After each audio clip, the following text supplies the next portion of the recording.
Assalamualaikum warahmatullahi wabarakatuh. Apa kabar semuanya? Semoga dalam lindungan Allah Subhanahu wa Ta'ala. Kali ini Mimin akan membagikan kisah nyata keajaiban sedekah haji tanpa uang. Di ruang tunggu Bandara Internasional Jeddah, Haji Said duduk menunggu. Di sampingnya ada seorang jamaah haji lainnya. Dari sinilah obrolan mereka bermula. Aku bekerja sebagai kontraktor dan Allah telah memberikan aku kenikmatan, yaitu dengan memberiku kesempatan berhaji ini. Ini adalah hajiku yang ke-10. Mendengar basa-basi teman duduknya itu, Haji Said kemudian menimpali, semoga haji diterima dan dosa-dosa pun terampuni. Lelaki itu kemudian bertanya kepada Haji Said, "Dan engkau sendiri, apakah pernah haji sebelumnya?" Said menjawab, "Demi Allah, akhi, hajiku ini memiliki kisah tersendiri dan aku tidak ingin membuatmu berlelah-lelah mendengar kisah tersebut." Lelaki itu tertawa, lalu berkata, "Demi Allah, ceritakanlah akhi.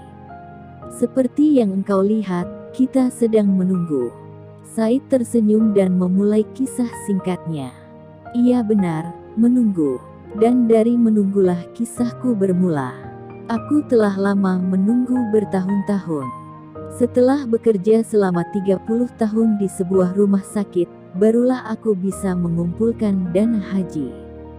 Di hari yang sama saat aku akan mengambil uang di rekeningku di rumah sakit, seorang umahat, yang anaknya kutangani karena lumpuh, tiba-tiba terjatuh di hadapanku.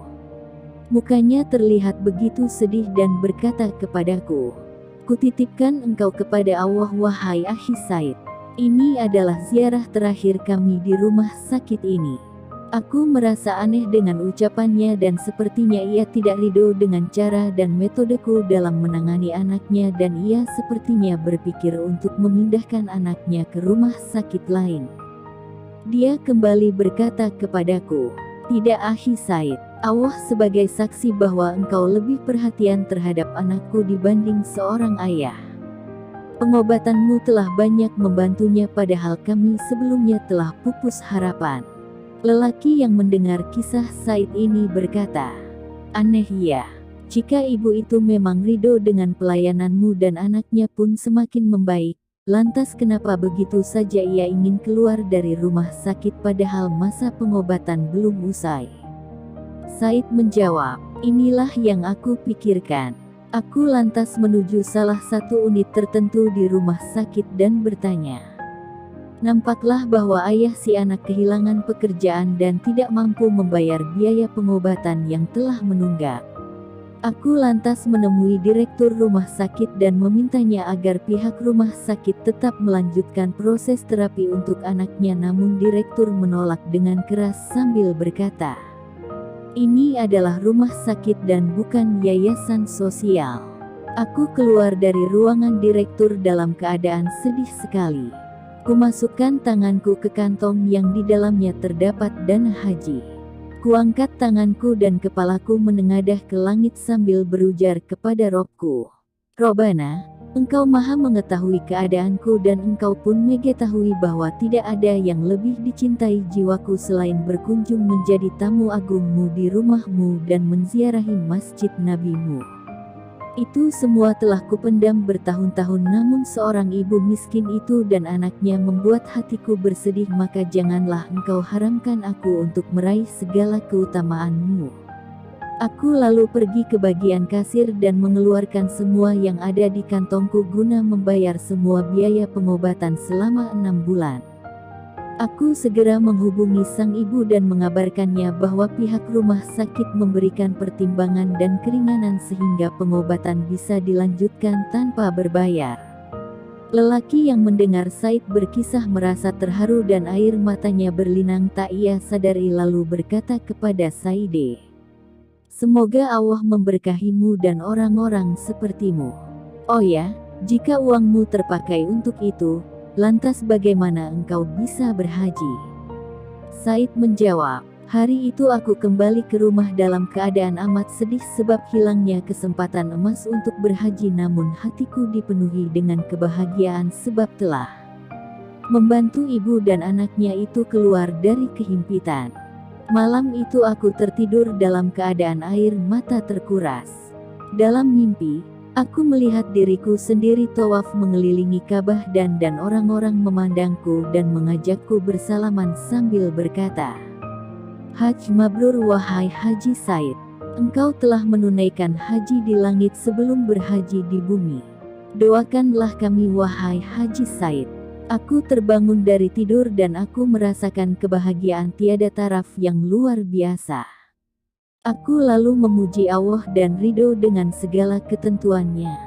Tiba-tiba handphoneku berbunyi, ternyata ada panggilan dari direktur rumah sakit. Beliau berkata, "Bantulah saya. Pemilik rumah sakit akan berangkat haji tahun ini dan ia tidak bisa berangkat tanpa ditemani perawat atau dokter pribadinya. Sayangnya istri dokter pribadinya sedang hamil dan ia sendiri tidak bisa meninggalkan istrinya." Aku bersujud syukur kepada Allah. Dengan kesempatan inilah aku bisa berangkat haji sebagaimana engkau lihat. Allah telah memberiku kesempatan berhaji tanpa harus membayar apapun. Saat berhaji, aku kisahkan kisahku kepada pemilik rumah sakit tentang keprihatinan ibu dan anaknya yang kutangani di rumah sakit, lalu beliau memerintahkan agar anak TSB tetap mendapat pengobatan dengan biaya dari beliau. Beliau juga berpesan agar di rumah sakit ada pengumpulan dana untuk biaya pengobatan orang miskin.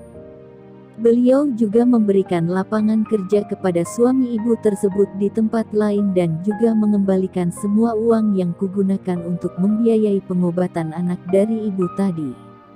Adakah engkau melihat keutamaan yang lebih agung dan luas dari keutamaan Rob kita? Orang yang mendengar kisah Haji Said berkata, "Masya Allah, pahala hajimu berkali lipat dari hajiku.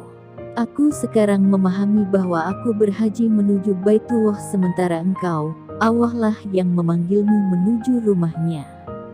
Rabbana, mudahkan kaum muslimin melaksanakan ibadah di Masjidil Haram, Masjid Nabawi dan Masjid Al-Aqsa."